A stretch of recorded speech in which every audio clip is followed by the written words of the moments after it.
Hey, what's shaking, Enid? It's Lisa Rao with Garfield County OSU Extension.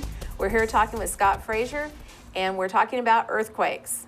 Now, we've talked about how to prepare our home, but how do we look at the inside of our home after an earthquake happens? What should we check to make sure we're safe and that our home is habitable? So, Scott, what are your best recommendations when we walk inside of our home after an earthquake? Well, assuming everything's safe, we're going to start looking for things like cracks in the walls. Now, sometimes there's already cracks in the walls because Oklahoma ground moves around a little bit, but we want to look for new cracks. Look around where the ceiling meets the walls also. We're looking for change, kind of like when we were talking about looking around on the outside.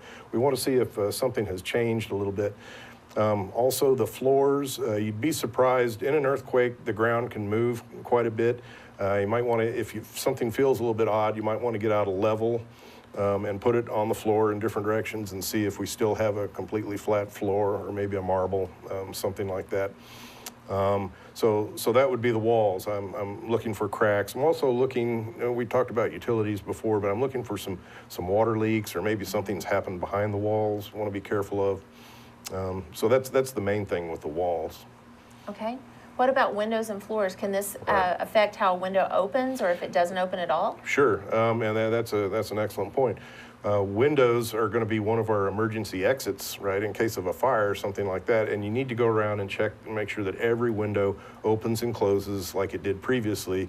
It doesn't take much shifting to get a window to bind to where I can't get out of it, and so that could be an issue later on down the road. Okay, is there anything that we need to check, say, in our attic or in the crawl space? Right. The attic is really a good place to check because there's a lot of stuff that goes on up in attics. There's utility lines. A lot of times I have my heating and cooling ductwork up in the attics, and sometimes we tend to stack things in the attic, old cases and things like that. They can fall over, and if they do that, they can short out some electric lines. And so we don't tend to get up into the attic and inspect it too often, but we really need to do that after an earthquake. Do we need to look at trusses or joints or anything like that in Sure. the roof area? Yeah.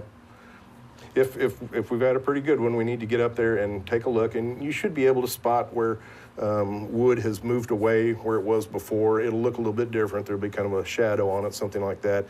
If you don't have hurricane straps, which a lot of us do because of the tornadoes, now would be a good time to put those in. That basically just secures the roof to the structure. I know older homes built before 1960 aren't necessarily bolted to the foundation. And would going in the crawl space help identify some things down there, as well as plumbing issues? Yeah. It's a good place to inspect. There's a lot of utilities down there. You can see issues. Of course, be very careful when you're doing that. Be careful in the attic also. Now, my house is on a pier and beam, so it tends to move around anyway. It's made to do that. Mm-hmm. But I went down in there and took a look around, make sure that I didn't have any concrete that had chipped off or fell, and that would show that I've got an issue. Okay. A lot of our newer construction here in Oklahoma is slab construction, and that can bring a whole series of issues itself. How would someone know if there's been damage to their slab? Well, and that's an excellent point. I was watching my neighbor install a underground storm shelter in the slab, and we found utility water, gas, electric the slab had been poured on top of that. Right. And the slabs can break and things like that during an earthquake, so we want to be careful to make sure that we haven't broken any utilities during that. And the slab itself, of course, you want it to be structurally sound. So that's an excellent point. Always be watching for wet areas that might mean that I've broken a water line within the slab, and in the backyard too. All right, well, thank you, Scott, for being with us today. The best thing we can do is be prepared, Enid. So if you need further information or like help finding out how to prepare your home before and after an earthquake, call the OSU Extension office at 237-1228.